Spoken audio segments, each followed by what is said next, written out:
ఈరోజు మరి నేను మాట్లాడబోయే టాపిక్ నాకు తెలిసి నా కాన్స్టిట్యున్సీకే కాదు అధ్యక్ష, రాష్ట్రంలో మిగతా వాళ్ళకు కూడా ఈ పాయింట్స్ ఉపయోగపడుతుందని చెప్పి నేను అనుకుంటున్నాను అధ్యక్ష. హోంశాఖకి 8,495 కోట్లు ఇవ్వడం జరిగింది అధ్యక్ష. నా ఆలోచన అధ్యక్ష, దేశంలో డిఫెన్స్కి రాష్ట్రంలో పోలీస్ శాఖకి సరిపోయిన ఫండ్స్ ఇవ్వాల్సిన అవసరం ఎంతైనా ఉంది అధ్యక్ష. ఎందుకంటే ఇప్పుడు చాలా కాన్స్టిట్యున్సీలో నాతో పాటు ఎమ్మెల్యేలు అందరూ కూడా అగ్రి అవుతారు అధ్యక్ష.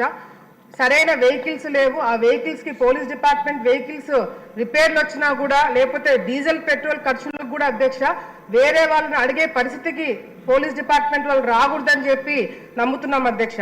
అంతేకాకుండా అధ్యక్ష, పోలీస్ స్టేషన్లు గతంలో ఎప్పుడో బ్రిటిష్ కాలంలో కట్టిన బిల్డింగ్లలో ఇంకా కొంతమంది అక్కడ ఉద్యోగాలు చేసే పరిస్థితి కనిపిస్తుంది అధ్యక్ష. నా కాన్స్టిట్యున్సీలోనే చాగల్మరి అనే మండలం హెడ్ క్వార్టర్స్లో పోలీస్ స్టేషన్ ఏ విధంగా ఉందంటే అధ్యక్ష, ఎస్ఏలు లోపల కూర్చొని పనిచేయాలంటే ఎక్కడ పైనుంచి ఊడి తల మీద పడతాయనే ఒక భయంతో అక్కడ ఉద్యోగాలు చేసుకున్న పరిస్థితి ఇంకా కూడా కనిపిస్తుంది అధ్యక్ష. అంతేకాకుండా అధ్యక్ష, ఎందుకు బడ్జెట్ పెంచాలని చెప్పి మరి మేము నా ఆలోచన అధ్యక్ష, ఈ సరిపోదు బడ్జెట్ ఇంకా కూడా పెంచాలి అధ్యక్ష. ఎందుకంటే ఇప్పుడు మనం అందరం కూడా చూస్తున్నాం అధ్యక్ష, గత 5 సంవత్సరాల్లో మరి జరిగిన దాడులు, మహిళలపైన అత్యాచారాలు కావచ్చు, హత్యలు కావచ్చు, ఇవన్నీ కూడా జరుగుతున్నాయి అధ్యక్ష. మరి దానికి న్యాయం జరగాలంటే మన రాష్ట్ర విభజన జరిగిన తర్వాత మన రాష్ట్రంలో సరైన ఫారెన్సిక్ ల్యాబ్స్ లేవు అధ్యక్ష. ఏదన్నా ఇంపార్టెంట్ కేసు ఏదన్నా ఉంది అంటే అది హైదరాబాద్కి పంపించాలా లేదంటే మంగళగిరికి పంపించాలి అధ్యక్ష. మంగళగిరిలో కూడా సరైన ఎక్విప్మెంట్స్ లేవని చెప్పి కొంతమంది ఆఫీసర్లు నాకు చెప్పడం జరిగింది అధ్యక్ష. అది హైదరాబాద్కి పంపించి కొన్ని రోజుల్లో రావాల్సిన రిపోర్టు కొన్ని వారాలు నెలలు తీసుకుంటున్నారు అధ్యక్ష. ఆ డిఎన్ఏ టెస్టులు కానీ లేకపోతే ఇంపార్టెంట్ క్రైమ్స్లో మొబైల్ ఎగ్జామినేషన్ చేయడానికి కూడా అధ్యక్ష అటువంటి ల్యాబ్స్ మన రాష్ట్రంలో తప్పకుండా పెట్టాలని చెప్పి కూడా మరి నేను కోరుకుంటున్నాను అధ్యక్ష. అంతేకాకుండా అధ్యక్ష, ఇప్పుడు మనం టీవీలలో యాడ్స్ చూస్తున్నాం. ఏదన్నా ప్రోడక్ట్ వాడాలన్నా ఏదన్నా పబ్లిసిటీ ఇవ్వాలన్నా ఆఖరికి ఏ గుర్తుకు ఓటు వేయాలన్న పబ్లిసిటీ కూడా మనం ఎలక్షన్ టైంలో టీవీలలో యాడ్స్ ఇస్తున్నాం అధ్యక్ష. కానీ హోంశాఖ వాళ్ళు ఇది కొంచెం దృష్టిలో పెట్టుకొని ఏదైతే అవేర్నెస్ ప్రోగ్రామ్స్ మహిళలపైన జరిగే దాడులు కావచ్చు, పిల్లల మీద జరిగే దాడులు కావచ్చు, ఇది కూడా ఒక డాక్యుమెంటరీ కానీ ఒక యాడ్స్ రూపంలో టీవీలలో ప్రొజెక్ట్ చేస్తే బాగుంటుందని చెప్పి మా ఆలోచన అధ్యక్ష. ఎందుకంటే చాలా మంది చిన్నపిల్లల మీద జరిగే దాడులు బయటికి వచ్చి చెప్పుకుంటే వాళ్ళ ఫోటోలు కానీ పేర్లు కానీ బయటికి వస్తాయేమో, అందరికీ తెలుస్తుందేమో అని చెప్పి ఒక భావనలో ఉంటారు అధ్యక్ష. మనం యాడ్స్ రూపంలో ఏదైతే చిన్నారిపైన ఏదైనా దాడులు జరిగితే వాళ్ళ ఫోటోలు కానీ వాళ్ళ పేర్లు కానీ బయటికి ఇవ్వకూడదనే ఒక అవగాహన కూడా ఇవ్వడానికి అవకాశం ఉంటుంది. కాబట్టి హోంశాఖ ద్వారా ఈ యాడ్సే కాకుండా డాక్యుమెంటరీ వీడియోస్ కానీ లేకపోతే మరి షార్ట్ ఫిలిమ్స్ కానీ ఇటువంటి అవేర్నెస్ ప్రోగ్రామ్స్ యూత్ ముఖ్యంగా యువతలో తీసుకురావడానికి కొన్ని ప్రోగ్రామ్స్ చేయాలని చెప్పి కూడా తెలియజేసుకుంటాం అధ్యక్ష. ముఖ్యంగా పోలీస్ డిపార్ట్మెంట్ వాళ్ళు స్కూల్స్ లో పిల్లలతో పాటు తల్లిదండ్రులకు కూడా మరి అవగాహన ప్రోగ్రామ్స్ పెట్టాలి అధ్యక్ష. ఆడపిల్లలు తల్లిదండ్రులు అధ్యక్ష ఇంపార్టెంట్ టాపిక్ అధ్యక్ష. ఆడపిల్లలు తల్లిదండ్రులు జాగ్రత్తగా ఉండాలని చెప్తారు అధ్యక్ష. ఇంకెంత జాగ్రత్తగా ఉండాలో అర్థం కావట్లేదు అధ్యక్ష. ఎందుకంటే ఆఖరికి ఆడపిల్లలను కనాలంటే కూడా భయపడే స్థాయికి ఈ రోజు మనం చూస్తున్నాం అధ్యక్ష.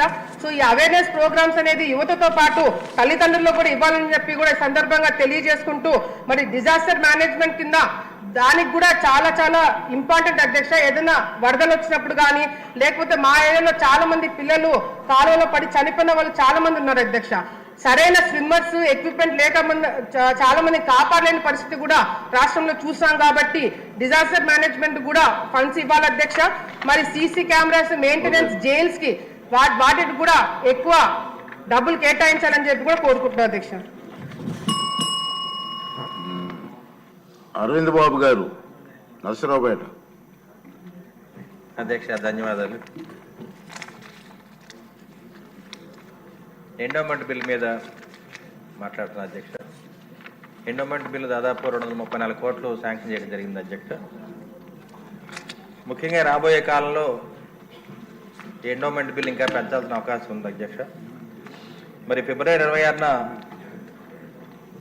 స్టేట్ పండుగ అయిన శివరాత్రి జరుపుకుంటాం అధ్యక్ష. అష్టాదశ పీఠాల్లో మరి అమరావతి, శ్రీశైలం, శ్రీకాళహస్తి, అదేవిధంగా పల్నాడు ముఖద్వారం నరసరావుపేట శ్రీకోటేశ్వర స్వామి టెంపుల్ కూడా ఉంది అధ్యక్ష. అది స్టేట్ పండుగ అధ్యక్ష. ఆ కొండకి మీరు కూడా అప్పుడు డాక్టర్ కోటల గారితో పాటు మరి అచ్చెన్నాయుడు మరి స్పీకర్ గారు కూడా రావడం జరిగింది. దానికి ఘాటు రోడ్డు 6 కిలోమీటర్లు వేయడం జరిగింది అధ్యక్ష.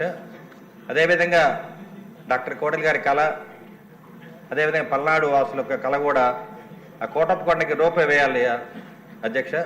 దానికి అయ్యే ఖర్చు దాదాపు 50 నుంచి 100 కోట్లు అవుతుంది అధ్యక్ష. రేపు రాబోయే కాలం శివరాత్రికి మరి చుట్టుపక్కల ఉన్న రోడ్లు కూడా వేయాల్సిన ఆవశ్యకత ఉంది అధ్యక్ష. దీనికి పర్యాటక శాఖ, అదేవిధంగా పట్టణాభివృద్ధి శాఖ వీళ్ళందరూ కూడా కోఆపరేషన్ తోటి శివరాత్రి పండుగ ఘనంగా జరుపుకోవాలి. మరి కార్యక్రమానికి మరి ఎండోమెంట్ మినిస్టర్ గారిని కూడా ఆహ్వానించడం జరిగింది. అప్పటి ముఖ్యమంత్రి చంద్రబాబు నాయుడు గారు కూడా అప్పుడు రావడం జరిగింది అధ్యక్ష. మరి కార్యక్రమాన్ని ఘనంగా చేయడానికి ఎండోమెంట్ తరఫున మాకు కొంత బడ్జెట్ కేటాయించిన అవసరం ఉందని చెప్పి మనం చేస్తున్నాం అధ్యక్ష. ఎండోమెంట్ గ్రాంట్ మీద మాకు నిధులు కేటాయించిన అవసరం ఉంది అధ్యక్ష. నజీర్ గారు, గుంటూరు ఈస్ట్. ఈరోజు డిమాండ్ నోటీస్ మీద మాట్లాడే అవకాశం ఇచ్చినందుకు ధన్యవాదాలు తెలుపుతూ, ముఖ్యంగా పోలీస్ శాఖ ప్రజల జీవితాలను ఆస్తులను కాపాడేటువంటి శాఖ. ముఖ్యంగా అనేక విధులు నిర్వహిస్తూ ఈరోజు పోలీస్ శాఖకు సంబంధించి గత ప్రభుత్వంలో పూర్తిగా నిర్లక్ష్యానికి గురైనటువంటి పరిస్థితులు కనిపిస్తూ ఉన్నాయి. ముఖ్యంగా డిపార్ట్మెంట్స్లో అనేక రకాల కార్యకలాపాలతో ఈరోజు కొత్తగా వస్తున్నటువంటి సైబర్ నేరాలు కానీ, నార్కోటిక్స్ సంబంధించినటువంటి గంజాయి తదితర విక్రయాల గురించి పూర్తిగా దృష్టి సారించాల్సినటువంటి అవసరం ఈరోజు ఎంతైనా ఉంది అధ్యక్ష.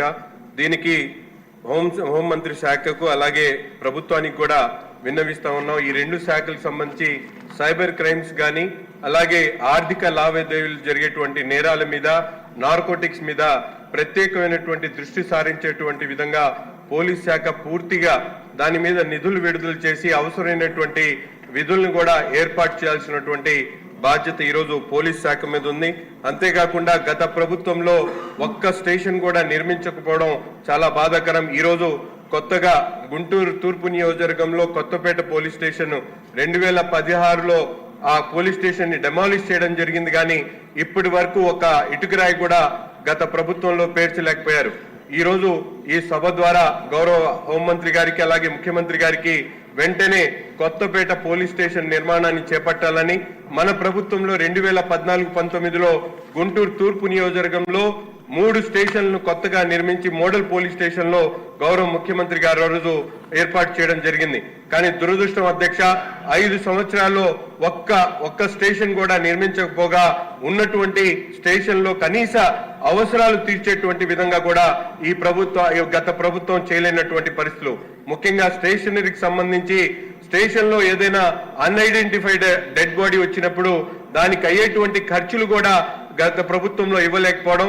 ఈరోజు మీ ద్వారా సభ ద్వారా ఈరోజు గౌరవ హోంమంత్రి గారికి అలాగే అందరికి విజ్ఞప్తి చేస్తా ఉన్నా, పోలీస్ స్టేషన్ కి సంబంధించినటువంటి స్టేషనరీకి సంబంధించినటువంటి ఖర్చుల్ని కొంతవరకు పెంచి ఈరోజు, ఎందుకంటే ప్రతి ఒక్కరు కూడా అన్ఐడెంటిఫైడ్ బాడీస్ కానీ కొన్ని చిన్న నేరాలు జరిగినప్పుడు ఇన్వెస్టిగేషన్ చేయడానికి అధికారులు వాళ్ళ వైపు వీళ్ళ వైపు చూసేటువంటి పరిస్థితులు ఉన్నాయి. కాబట్టి ఇదొక ప్రజాప్రభుత్వం కాబట్టి ప్రజలకు అవసరమైనటువంటి శాంతి భద్రతను రక్షించేటువంటి కార్యకలాపాల్లో మరింత బడ్జెట్ ను పెంచేటువంటి అవకాశం ఇచ్చి, ముఖ్యంగా కొత్తగా గుంటూరు తూర్పు నియోజకవర్గంలో ఉన్నటువంటి కొత్తపేట పోలీస్ స్టేషన్ నిర్మాణాన్ని వెంటనే చేపట్టాలని చెప్పి ఈ సభ ద్వారా గౌరవ ముఖ్యమంత్రి గారిని వేడుకుంటా ఉన్నా.